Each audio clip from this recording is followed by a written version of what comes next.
टीकमगढ़ विधायक यादवेंद्र सिंह ने सदन में उठाया अफीम का मुद्दा। किसान मोर्चा अध्यक्ष बोले, विधायक झांकी अपने गिरबान में, अगर मैं दोषी हूं तो प्रशासन कार्रवाई करे।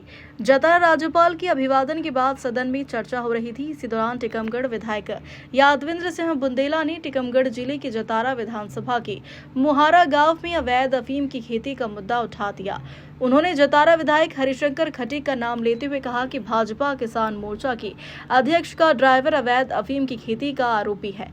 जैसे ही विधायक यादवेंद्र सिंह ने इस मुद्दे को उठाया, उसके तुरंत बाद टीकमगढ़ जिले में यह मुद्दा जंगल में आग की तरह फैल गया। इसी को लेकर आज जतारा भाजपा कार्यालय पर किसान मोर्चा जिलाध्यक्ष किशन पटेरिया और भाजपा विधायक हरिशंकर खटीक ने प्रेस वार्ता की। इस दौरान किसान मोर्चा अध्यक्ष किशन पटेरिया ने कहा कि मैं या मेरा कोई भी कर्मचारी इस तरह से अवैध काम में संलिप्त नहीं है।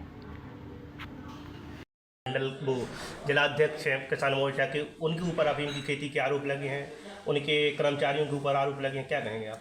देखिए, सबसे पहले तो हम उनको बता दें कि जो मध्यप्रदेश की विधानसभा में उन्होंने मध्यप्रदेश के राज्यपाल के अभिभाषण पर उन्होंने चर्चा की, उसमें एक भी लाइन उन्होंने मध्यप्रदेश के राज्यपाल के अभिभाषण की नहीं की। सिर्फ टीकमगढ़ जिले की वो सिर्फ जो मुद्दे हैं वो छालते रहे कि वहाँ ये गलत हो रहा है, यहाँ गलत हो रहा है, यहाँ गलत हो रहा है।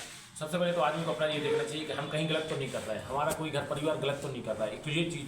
दूसरी बात ये है, जैसे उन्होंने आरोप लगाए कि एक सांसद प्रतिनिधि है, उसके पास कोई एक्ट लगा, उसके ऊपर वो गिरफ्तार नहीं किया गया। दूसरा उन्होंने लगाया कि एक होटल मालिक है संजू यादव है, उनके यहाँ पे ऐसे ऐसे कृत्य होते रहे।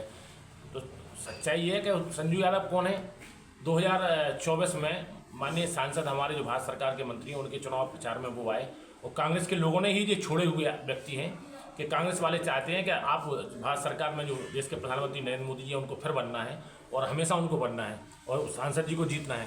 तो ऐसे है कि अपना चुनाव कराते वो विधानसभा का और उसके बाद वो छोड़ देते हैं अपने आदमियों को, तो वो पहुंच जाते हैं भारतीय जनता पार्टी में। तो कभी भारतीय जनता पार्टी से उनका नाता नहीं रहा, मतलब नहीं रहा। हमने कहा भी मध्यप्रदेश की विधानसभा में कि अपराध करने वाला कोई भी व्यक्ति हो, चाहे वो भारतीय जनता पार्टी का हो चाहे कांग्रेस का हो, वो जेल की सलाखों के अंदर होगा, उसको कभी भी किसी प्रकार से भारतीय जनता पार्टी की सरकार छोड़ेगी नहीं, बख्शेगी भी नहीं। दूसरा उन्होंने आरोप लगाया कि वहाँ 67 पैसे प्रति दिन की मजदूरी दी जा रही है। कोई हिंदुस्तान में सोच सकता है, जैसे जो रेशियो था वहाँ का, एक कोई ग्राम पंचायत है टीकमगढ़ विधानसभा क्षेत्र की, तो उसमें उन्होंने रेशियो के आधार पर बताया, तो उसके आधार पर जांच भी हुई। उसमें जांच में जो GRS है, GRS के ऊपर कार्रवाई भी हुई है, जो जानकारी हमें प्राप्त हुई है। इसे उन्होंने आरोप लगाया कि कोई मुहिम खान वगैरह हैं कहीं वहाँ पे, उनने ऐसा ऐसा किया, कोई जैन है, उनने पार्षद हैं, उनने भी ऐसा काम किया। तो सबकी जांच हो रही है, पुलिस अपना कार्रवाई कर रही है, जो अपराध करेगा नहीं भाई साहब, उन्होंने आपके किसान मोर्चा दूसरा उन्होंने हमारे किसान मोर्चा के जिलाध्यक्ष जी के लिए बोला। तो हमने मध्यप्रदेश की विधानसभा में यही कहा कि जो मध्यप्रदेश की विधानसभा में इस समय नहीं है और एक जिम्मेवार पद पे है, वो उनके ऊपर आरोप लगा रहे हैं, आप सरासर गलत है, ये झूठ है, बिल्कुल असत्य है, निराधार है, बेबुनियाद है। और आपके ऐसे आरोप नहीं लगाना चाहिए, जो सामने बात हो सामने करना चाहिए। मध्यप्रदेश की विधानसभा में जो आके व्यक्ति बोल नहीं सकता है, उसके ऊपर आरोप लगाना गलत है किसी प्रकार से। हमारे जो जिलाध्यक्ष हैं उनका ये कहना है, हमारे क्षेत्र के सब कार्यकर्ताओं का ये कहना है कि जिस व्यक्ति ने वहाँ पे मोहारा में अफीम की खेती की है, वो व्यक्ति कभी भी किशन पटेरिया जी के टच में नहीं रहा। हमारे पार्टी के कार्यकर्ताओं ने मुझे ये बताया, और हम भी यहाँ पर 2008 से तो लगातार यहाँ पर हैं, तो हमें जानकारी नहीं लगी कि कभी वो ऐसा वो करता है। कई लोग ऐसे होते हैं कि जो आरोप लगाने में तो जल्दी लगा देते हैं, लेकिन उसको सिद्ध भी करना चाहिए। तो बेबुनियाद है, उन्होंने झूठे आरोप लगाए। हमने विधानसभा में कहा भी था कि ये आप झूठे आरोप नहीं लगाएं। एक चीज ने लगाए हैं अफीम की खेती को लेकर, उस पर क्या कहेंगे आप? कितनी सच्चाई है उसमें? पहले तो आप सभी को होली की ढेर सारी शुभकामनाएं, दोज की, रंग पंचमी की, सभी को ढेर सारी शुभकामनाएं। जो टीकमगढ़ विधायक के ने सदन में जो बात कही है वो बिल्कुल झूठ और निराधार है। वो अगर हमारे मतलब कोई भी कर्मचारी अफीम की खेती में जो 20 करोड़ की कह रहे हैं, उन्हें इतना भी ध्यान नहीं कि 20 करोड़ रुपया कितने होते हैं। 20 करोड़ की अफीम की खेती की जो बात कह रहे हैं सदन में, सदन को भी गुमराह कर रहे हैं, सदन में भी झूठ बोल रहे हैं। अगर उनकी जो भी हमारे कर्मचारी की वो अपनी उससे जांच करा लें, और किसी को हमारे मतलब इर्द गिर्द या कोई कर्मचारी कोई रहे, ड्राइवर हमारा कोई नहीं है, ड्राइवर हमारे व्यवहार का एक अभय यादव है, व्यवहार का अभय यादव हमारे बंटी भाई का, उसे भी पूछ सकते हैं आप लोग, जो उनके बगल में रहता है। 6 साल से वो ड्राइवर हमारे पास है। इसके अलावा हमारे फिरोज पठान रिंकू मतलब 12 साल उनने गाड़ी चलाई। ये सब अफीम की खेती कांग्रेस के ड्राइवर करा रहे हैं, जो कांग्रेस के ही गाड़ी चला रहे हैं। मेरी कोई गाड़ी नहीं चला है।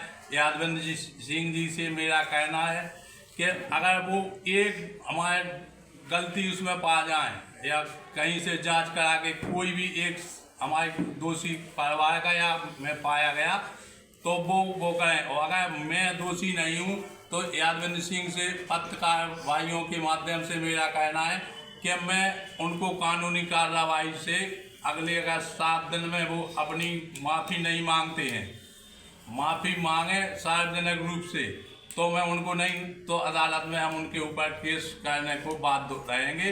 और वे तो अपने ही खुद गिरेबान में लोग हैं कि उनके जो पुत्र ने कृत्य किया है, पुत्र के कृत्य करने की वे अपने घर को नहीं देख रहे हैं, दूसरों को देख रहे हैं। उनके लड़का 4-6 माह से शायद भूमिगत हैं। वो पत्रकार भाइयों को भी पूछना चाहिए, उनको भी पता है कि वो मतलब भूमिगत हैं। और जो अगर जैसे उनने हमारे उसमें किया है तो मैं फिर पत्रकार भाइयों के माध्यम से दोबारा करना चाहता हूँ, पत्रकार भाई जी आप उनसे पूछें कि क्या अगर मैं दोषी पाया गया तो मेरे ऊपर जो कुछ होना हो वो किया जाए, और अगर मैं दोषी नहीं पाया गया तो यादवेंद्र सिंह जी से क्या तो उनको बुढ़ापे का असर हो गया है या फिर बुढ़ापे के असर में वे झूठ बोल रहे हैं। सदन में इतनी बड़ी देश विदेश में चर्चा हो रही है, और अगर ये ऐसा निकला तो क्या तो फिर वो होली के कुछ रंग में लगे होंगे, इसलिए उनने कुछ कहा है। और वरना ऐसा तो उनको सीनियर मंत्री रहे सब रहे तो उनको ऐसा नहीं कहना चाहिए। मैं कार्रवाई अगर सार्वजनिक रूप से वो क्षमा नहीं मांगे तो मैं कार्रवाई बिल्कुल करूँगा। पत्रकार जांच पहुंची, हमने भी बात की, हमारे कार्यकर्ताओं ने भी बात सुनी। मध्यप्रदेश की विधानसभा जो उधर से दीर्घा में बैठे होंगे तो उन लोगों ने भी सम्मानित किशन पटनायक जी से कहा कि ऐसे ऐसे आरोप आपके ऊपर लगाए जा रहे हैं। और उन्होंने एक और गुटखा का भी आरोप लगाया था, उनके गुटखा बेचने का काम किया जाता है। तो एक जो कांग्रेस के जिलाध्यक्ष होते तो ऐसे कृत्य कर सकते थे, भारतीय जनता पार्टी के कार्यकर्ता ऐसे कृत्य नहीं करता, और जो करता है वो भारतीय जनता पार्टी के हमारे सम्मानित जिलाध्यक्ष श्रीमती सरू राजपूत जी हैं, जिन्हें गलत कृत्य किया उनको पार्टी से निष्कासित भी किया है, उनको बाहर भी वॉकआउट भी किया है, उनका अलग निकालने का काम भी किया है।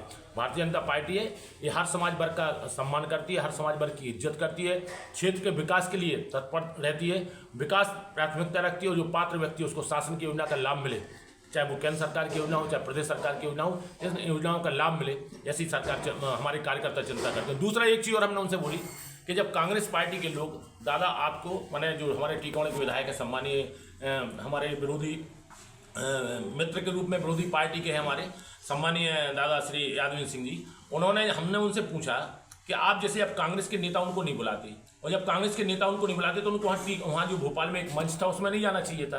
वो भोपाल के मंच पर गए, और भोपाल के मंच पर गए और मंच धड़ाम गिरा बड़ा, और उसमें कई लोगों को चोटें लगी जो इस तरीके से, लेकिन कोई खराश तक नहीं आई। क्यों ऐसे मंच पर गए कि जहाँ कांग्रेस के मित्र उनको नहीं बुलाते हैं, कांग्रेस के हमारे भाई लोग उनको बुलाते नहीं हो, वो पहुँच जाते हैं कांग्रेस के मंच पर। अगर वो नहीं मंच पर पहुँचते तो मंच नहीं गिरता। अब वहाँ पे पूरे मध्यप्रदेश भर में कांग्रेस की बदनामी हुई कि बताओ मंच गिर गया, मंच टूट गया, कई लोगों को चोटें भी आई। तो ये कई उनका एक मनगढ़ंत आरोप है उनकी। हमने मध्यप्रदेश की विधानसभा में बोला भी था कि हमारे टीकमगढ़ जिले के जो अच्छे से अच्छे काम हुए हैं उनको भी तो आप स्वीकार करो, जो बजट में सड़कें मिल रही हैं उनको भी स्वीकार करो, जो और अच्छे से अच्छे काम हो रहा है उनको भी स्वीकार करो। बस एक ही चीज़, एक ही लाइन वो पकड़े हुए थे। वो बहुत सीनियर है, हम उनका बहुत सम्मान करते हैं, बहुत सीनियर है, बहुत सम्मान भी उनका हम करते हैं। और ये है कि लेकिन ऐसे आरोप उनको नहीं लगाना चाहिए, क्योंकि जो राज्यपाल के अभिभाषण में चर्चा हो रही है उस पर बोलना चाहिए। अभी मध्यप्रदेश की विधानसभा का बजट पेश हो गया है, 4,21,000 करोड़ का बजट पेश हुआ है। केंद्र लिंक जैसी सिंचाई परियोजना हमारे इस बुंदेलखंड के लिए मिली है, वरदान साबित हो रही है। माननीय अटल बिहारी वाजपेयी का सपना साकार होने के लिए जा रहा है। देश के प्रधानमंत्री माननीय नरेंद्र मोदी जी ने 44,605 करोड़ रुपये स्वीकृत किए हैं, उनने भूमि पूजन किया है। तो ऐसी चीज़ें हुई हैं, इन उपलब्धियों को भी आदमी को सुनाना चाहिए, ऐसे आरोप नहीं लगाना चाहिए, ये आरोप बेबुनियाद हैं। हम भारतीय जनता पार्टी के कार्यकर्ता कभी भी किसी के ऊपर आरोप नहीं लगाते, झूठे आरोप तो हम लोगों ने लगाना सीखे नहीं, लेकिन उनके मन के अंदर अब कुछ बचा नहीं है।